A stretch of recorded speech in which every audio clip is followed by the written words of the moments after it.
क्योंकि मुझे हर वीक जिसकी भी गट फीलिंग आती है वो बहुत सही होती है। इस बार मुझे अपने लिए आई और मैं विक्ट हो गया, वाज राइट।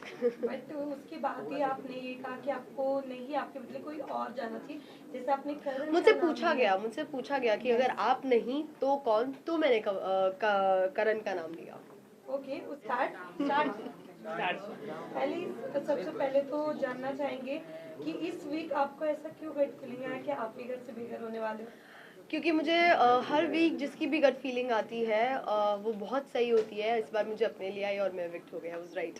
बट उसके बाद ही आपने ये कहा कि आपको नहीं, आपके बदले कोई और जाना चाहिए, जैसे आपने करण मुझसे का नाम लिया। पूछा गया कि अगर आप नहीं तो कौन, तो मैंने करण का नाम लिया। ओके, उसके अलावा ऑफ कोर्स हम जानना चाहेंगे बाहर आने के बाद आपके जो एक रिलेशनशिप को क्लैरिफिकेशन मिली है। मेरे रिलेशनशिप को क्लैरिफिकेशन की ज़रूरत बिल्कुल भी नहीं थी, क्योंकि मुझे अपने रिलेशनशिप पे बहुत ज़्यादा भरोसा है। इट्स जस्ट दैट उस पॉइंट पे पूरे इंटरव्यू के बीच में से उठा के जो चीज़ बोल दी गई थी, मैं काफ़ी ज़्यादा इमोशनल हो गई थी। But then I was back again. मैंने उस चीज़ का कभी उसके बाद दोबारा जिक्र नहीं किया अगले दिन से, बिकॉज मुझे अपने रिलेशनशिप पे पूरा भरोसा है। तो जब शुरुआत हुई थी हमने देखा था टॉप 2 में आपका भी नाम था विभिन्न के साथ में। That was surprising for me also.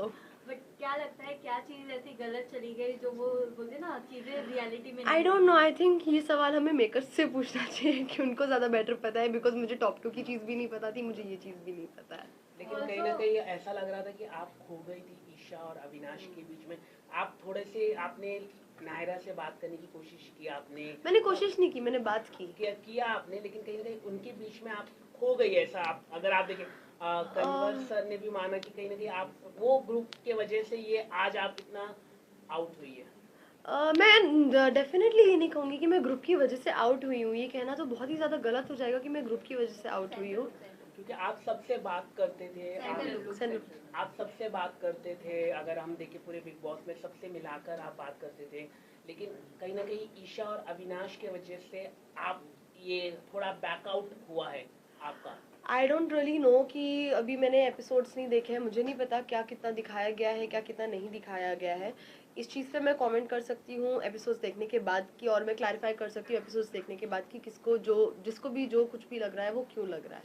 Isha show में आपको वुमन कार्ड भी खेलते हुए देखा गया है, इसके अलावा बीचिंग करते हुए भी काफी ज्यादा। पहले तो मेरा नाम आप ठीक से ले लीजिए। Sorry, thank you. हाँ, आप आपका क्वेश्चन। हाँ, तो आपको शो में बीचिंग करते हुए भी काफी ज्यादा बीचिंग करते हुए मुझे नहीं देखा गया है। मैं लोगों के बारे में बात कर रही थी, हाँ मैं लोगों को ऑब्जर्व कर रही थी, हाँ मैं लोगों के बारे में ओपिनियंस फॉर्म कर रही थी, मैं अपने दोस्तों के साथ डिस्कस कर रही थी, वो मेरे साथ डिस्कस कर रही थी, जो गेम का एक बहुत अहम पार्ट है। तो that is what was happening, और बीच में थोड़ी बहुत मस्ती वगैरह हो रही थी, and that's it, that's about it. ऐसा लगता है आपको कॉन्फिडेंस वाइज लो हो गई थी आप, बिकॉज जब सलमान ने आपसे पूछा कि कौन घर से बाहर हो सकता है, तो आपने ऑटोमेटिकली अपना नहीं, वो कॉन्फिडेंस लो नहीं था, वो मेरी गट फीलिंग थी। मुझे पूरे हफ्ते से गट फीलिंग थी कि मैं जाने वाली हूँ, बिकॉज हर बार इनफैक्ट अभी मैंने इस चीज़ का आंसर दिया है कि हमारे दोस्तों के बीच में, हम सब के बीच में हमेशा ऐसा होता था कि इस बार कौन जाएगा, इस बार कौन जाएगा, इस बार कौन जाएगा, और हर बार मेरी गट फीलिंग सही होती थी, और इस बार मेरी गट फीलिंग मैं थी, और मुझे पूरे हफ्ते से कहीं ना कहीं पता था मैं जाने वाली थी, और मैं अपने दोस्तों को भी यही बोली थी कि this time it is me. So जैसे ही उन्होंने पूछा मैंने अपना हाथ उठाया, because I knew I had that gut feeling, तो मैंने अपना हाथ उठा लिया। That was not confidence low. Isha ने कहीं ना कहीं आपके बारे में भी कुछ बैक बिचिंग की थी अविनाश के साथ, कि जैसे कि आप लोगों से बात करने जाती थी तो कहीं ना कहीं उसको लेके भी वो सवाल उठाती थी कि ये अपने कई सारे गुड पॉइंट्स बनाने के लिए कर रहे हैं। उस पर आप क्या कहना चाहिए? देखिए, मैंने अभी तक एपिसोड देखा नहीं है, तो मैं इस चीज़ पे कमेंट नहीं कर सकती, पर मैं एक चीज़ ज़रूर कह सकती हूँ कि बैक बिचिंग उसको तो नहीं कहा जाएगा। ठीक है, एक दोस्त, हम 3 दोस्त हैं, अगर किसी को किसी के बारे में कुछ लग रहा है तो उसके पीछे से बाकी 2 लोगों ने बात की है, इसका मतलब बैक बिचिंग तो नहीं हो गया है कहीं भी। उसको जो लग रहा होगा उसने बोला होगा। वैसे बाहर आप लोगों की गैंग को चुगली गैंग ये नाम दिया गया है। Yes, I'm aware. So do you think कि एक्चुअली में आप लोगों के पास में कोई टॉपिक नहीं होता था? ऐसा कुछ भी नहीं है। अगर हम दूसरों के बारे में इतनी बात करते थे, जहाँ हम उनके लिए ओपिनियंस अपने बता रहे हैं, मस्ती मजाक कर रहे हैं, जजमेंट पास कर रहे हैं, इतनी बात करते थे, तो इतना सारा हमारा खुद का हंसी मस्ती एक दूसरे के बारे में होता था।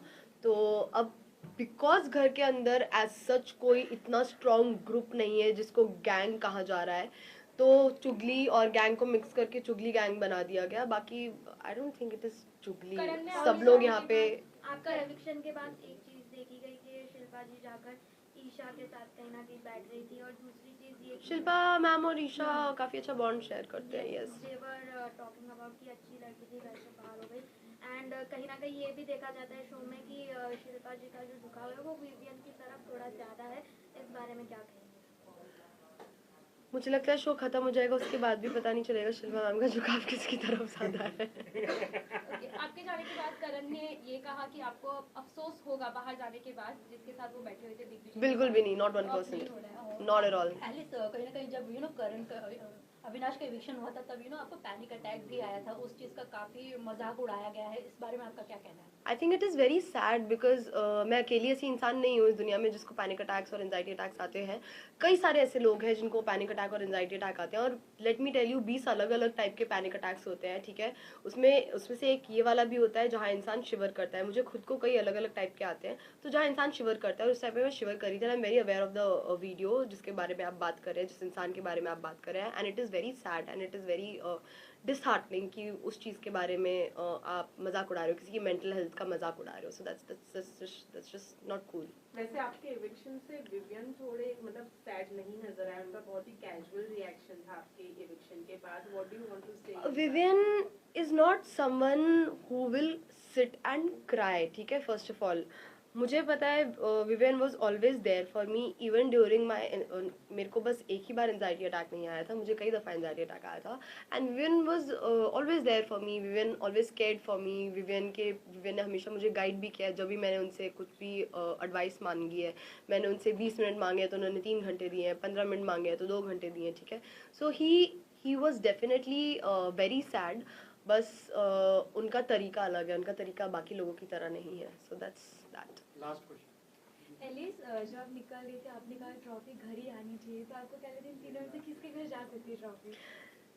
आनी तो घर ही चाहिए, बट अगर मुझसे एक इंसान पूछा जाए तो मैं बोलूँगी विवियन। अगर हम बात लास्ट क्वेश्चन था ना। एक सवाल जैसे कि आपके रिश्तों के बारे में कई सारे बात हुई थी, कहीं ना कहीं ऐसा लग रहा था कि makers try to destroy your relationship, what उस पर आप क्या कहना चाहेंगे? I wouldn't say makers try to destroy my relationship. मेरा रिलेशनशिप इतना, पहली बात तो makers didn't try to do that. Secondly मेरा रिलेशनशिप इतना फ्रेजाइल नहीं है कि बस एक स्टेटमेंट से वो टूट जाए। या Alice, thank you. Thank you. Visual